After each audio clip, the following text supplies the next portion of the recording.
हमारे जहन में ये बात कभी आई नहीं थी कि पानी भर सकता है, लेकिन वो चूक ऐसी नहीं थी कि नीयत हमारी खराब रही हो, लेकिन हाँ चूक हुई है नियमों के स्तर पर। उस समय हम भगवान से प्रार्थना करते थे कि किसी इंस्टीट्यूट में कोई हादसा ना हो जाए, क्योंकि इतनी गर्मी थी, रात दिन एसी चल रहे थे, उतना लोड उठाना बड़ा मुश्किल होता है। पूरी दिल्ली में जहां भी कोई ऐसी बिल्डिंग हो जहां अनसेफ तरीके से क्लासेस चलती हों, हमारी हो किसी की भी हो, स्ट्रिक्ट एक्शन हो। सर, आपके कोचिंग सेंटर की बात करते हैं, दृष्टि आईएएस की बात करते हैं, जो मुखर्जी नगर में जो कोचिंग सेंटर है उसको एमसीडी ने उसका बेसमेंट सील कर दिया था। बच्चे आपके जितने भी स्टूडेंट्स हैं वो दोनों कोचिंग सेंटर मुखर्जी नगर में हो चाहे करोल बाग में हो, वहाँ पे प्रोटेस्ट कर रहे हैं। कुछ बच्चे कल रात को आपके घर के सामने भी पहुंच गए हैं। बच्चों में बहुत आक्रोश है, वो जस्टिस चाह रहे हैं। कहीं ना कहीं आपको ये भी लगा है कि दृष्टि आईएएस से कोई चूक हुई है? मतलब ये कह सकते हैं आराम से कि चूक हुई है, और लेकिन वो चूक ऐसी नहीं थी कि नीयत हमारी खराब रही हो, लेकिन हाँ चूक हुई है नियमों के स्तर पर। इंटरेस्टिंग बात या विचित्र बात यह है कि अगर आप मुझसे पूछें कि दिल्ली में कितने कोचिंग इंस्टीट्यूट्स हैं, मेरा ख्याल है कि उनकी संख्या कम से कम 1000 तो होगी ही, शायद ज्यादा होगा, 2000 भी हो सकते हैं, ज्यादा भी हो सकते हैं। जो नॉर्म है फायर एनओसी की, एजुकेशनल बिल्डिंग की, अगर आप मुझसे पूछें कि दिल्ली में कितनी बिल्डिंग्स के पास हैं, मेरा अनुमान है कि 2000 में से शायद एक के पास भी नहीं है। एक के पास भी? जी, ध्यान रखिए मैं जो कह रहा हूं, fire NOC for educational building. Fire NOC कई तरह के होते हैं, अलग अलग कैटेगरीज में होते हैं, अलग अलग चीजों के लिए बने होते हैं। ऐसा नहीं है कि कोशिश हमने या बाकी इंस्टीट्यूट ने नहीं की, पर क्या होता है कि जब कोई हादसा होता है उसके बाद मोटी मोटी चीजें सतह पे आती हैं कि फायर एनओसी नहीं था, या ये नहीं था, या वो नहीं था, और जनता का आक्रोश फट पड़ता है। उसके पीछे की वजहें क्या हैं, परिस्थितियां क्या हैं, वो सोचने के लिए, समझने के लिए धैर्य चाहिए, समय चाहिए। तो मैं असल में 3 दिन से ये भी चाह रहा था कि पहले सारी स्थितियां सामने आ जाएं, क्योंकि 1-1.5 दिन तक तो ये स्पष्ट नहीं हो रहा था कि कितने बच्चे थे, क्या स्थिति है। धीरे धीरे चीजें स्पष्ट हुई, तो फिर आज ये मीटिंग हुई, तो मेरा ख्याल है कि अब हम उन सब बातों पर ज्यादा स्पष्ट रूप से बात कर सकते हैं। जहां तक बात है हमारी बेसमेंट की, हमारी बेसमेंट मुखर्जी नगर में थी, करोल बाग में हमारे पास 4-5 बिल्डिंग्स हैं, उनमें से एक बिल्डिंग की बेसमेंट सील हुई है। बेसमेंट जो करोल बाग में थी वो अप्रूव्ड बेसमेंट है, अप्रूव्ड कमर्शियल बेसमेंट है, जिसमें एनओसी पे लिखा हुआ है कि उसमें ऑफिस चलाया जा सकता है। उसमें ऑफिस ही चल रहा था, पर अभी एमसीडी पर जो दबाव था उन्होंने इनडिस्क्रिमिनेट तरीके से सबको सील किया है, हमें भी सील किया है।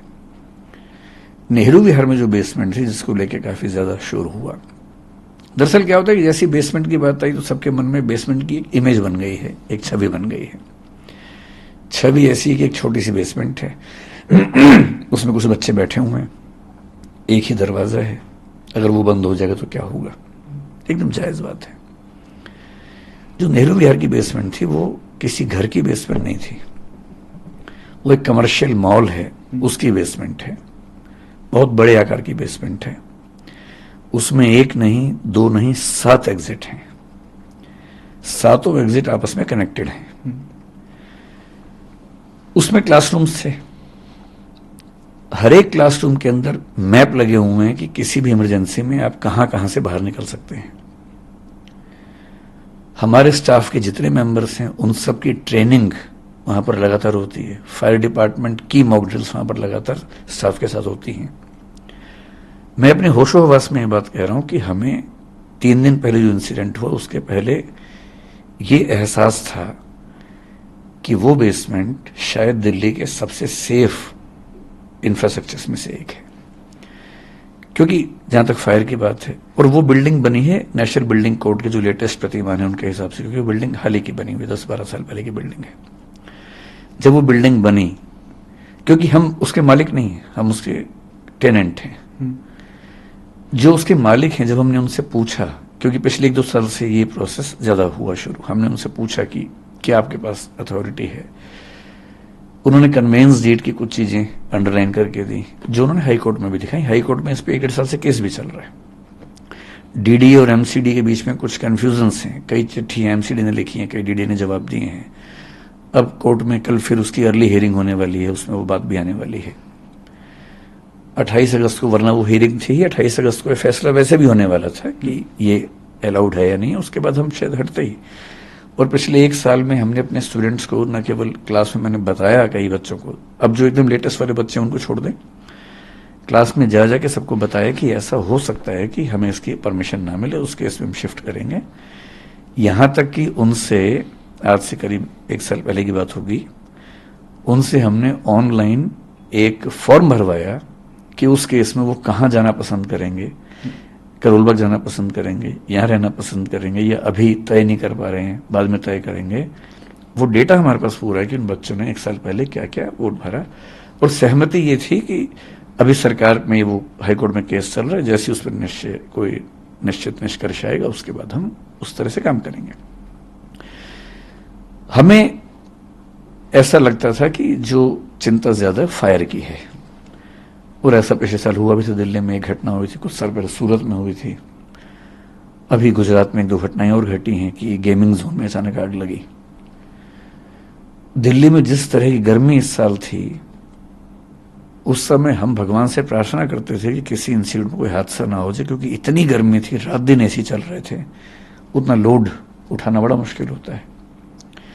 मुखर्जी नगर की बात नहीं है, पूरी दिल्ली में जहां जहां कोचिंग इंस्टीट्यूट्स हैं, आप कहीं जाके सर्वे करके देखिए, अधिकांश इंस्टीट्यूट्स में केवल एक एंट्री एक एग्जिट है, एक ही रास्ता है। सबसे बड़ी चिंता, उसी रास्ते पर मीटर लगे हुए बिजली के। जो पिछले साल दिल्ली की एक संस्था में आग लगी जिसमें कुछ बच्चों को 3rd फ्लोर से जंप लगाना पड़ा, चोटें लगी, लेकिन गनीमत है कि कोई कैजुअलिटी नहीं हुई। क्या हुआ था उसमें? एक ही रास्ता है, उसमें मीटर है, उसमें आग लग गई, धुआं ऊपर गया, और शुरू में बच्चे ऊपर छत पे नहीं जा पा रहे थे, बाद में फिर दरवाजा खुला, वो चले गए वहां पर, लेकिन तब तक कुछ बच्चे जंप लगा चुके थे। चाहे सूरत हो चाहे कुछ भी हो, मूल खतरा आग से होता है। और दिल्ली में जब गर्मी पड़ती है, और जब सर्दियां पड़ेंगी, सर्दी में फिर हीटर चलेंगे बहुत ज्यादा, गर्मी में विशेष रूप से 1 महीना इतनी दिक्कत रहती है। और इस साल हमने पहली बार ऐसा किया, सॉरी मेरा गला थोड़ा खराब है, इस साल हमने पहली बार ऐसा किया कि गर्मियों में बच्चों को ये कह के लगभग 15 दिन या 1 महीने की छुट्टियां दी, ऑनलाइन क्लास करवाई कि गर्मी ज्यादा है, कहीं इस समय ऐसा ना हो कि एसी चलने से कोई आग लग जाए, हादसा हो जाए। ये पहली बार हुआ। और 3-4 इंस्टीट्यूट जो मेरे परिचय में थे उस समय, मैंने उनसे भी निवेदन किया था कि गर्मियां ज्यादा हैं और कहीं कोई दिक्कत ना हो तो आप भी हो सके तो छुट्टियां करें या ऑनलाइन क्लास करें कुछ दिनों के लिए। हमारे जहन में ये बात कभी आई नहीं थी कि पानी भर सकता है। आज से 3 साल पहले केवल एक घटना हुई जब दिल्ली में यमुना का पानी बहुत बढ़ा। इस मॉल के पास में एक नाला है, करीब 50 एरियल डिस्टेंस 50 मीटर के आसपास या 30 मीटर के आसपास होगा, वहां से उसमें पानी का लेवल भरने लगा।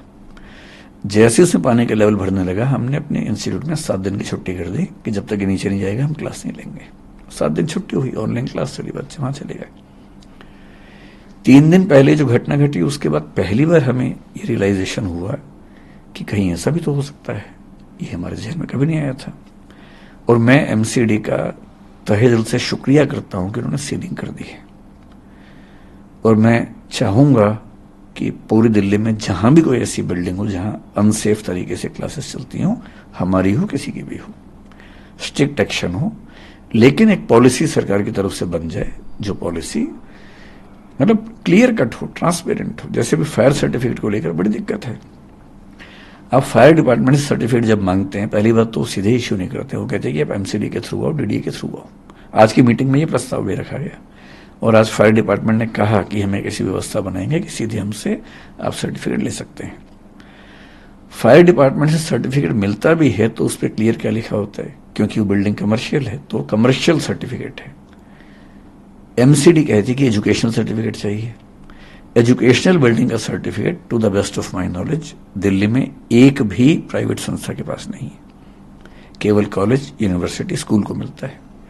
और यह भी क्यों हुआ? क्योंकि 2020 से पहले डीडीए की भाषा में हम एजुकेशनल बिल्डिंग वाली एक्टिविटी में नहीं थे, हम कमर्शियल एक्टिविटी में थे।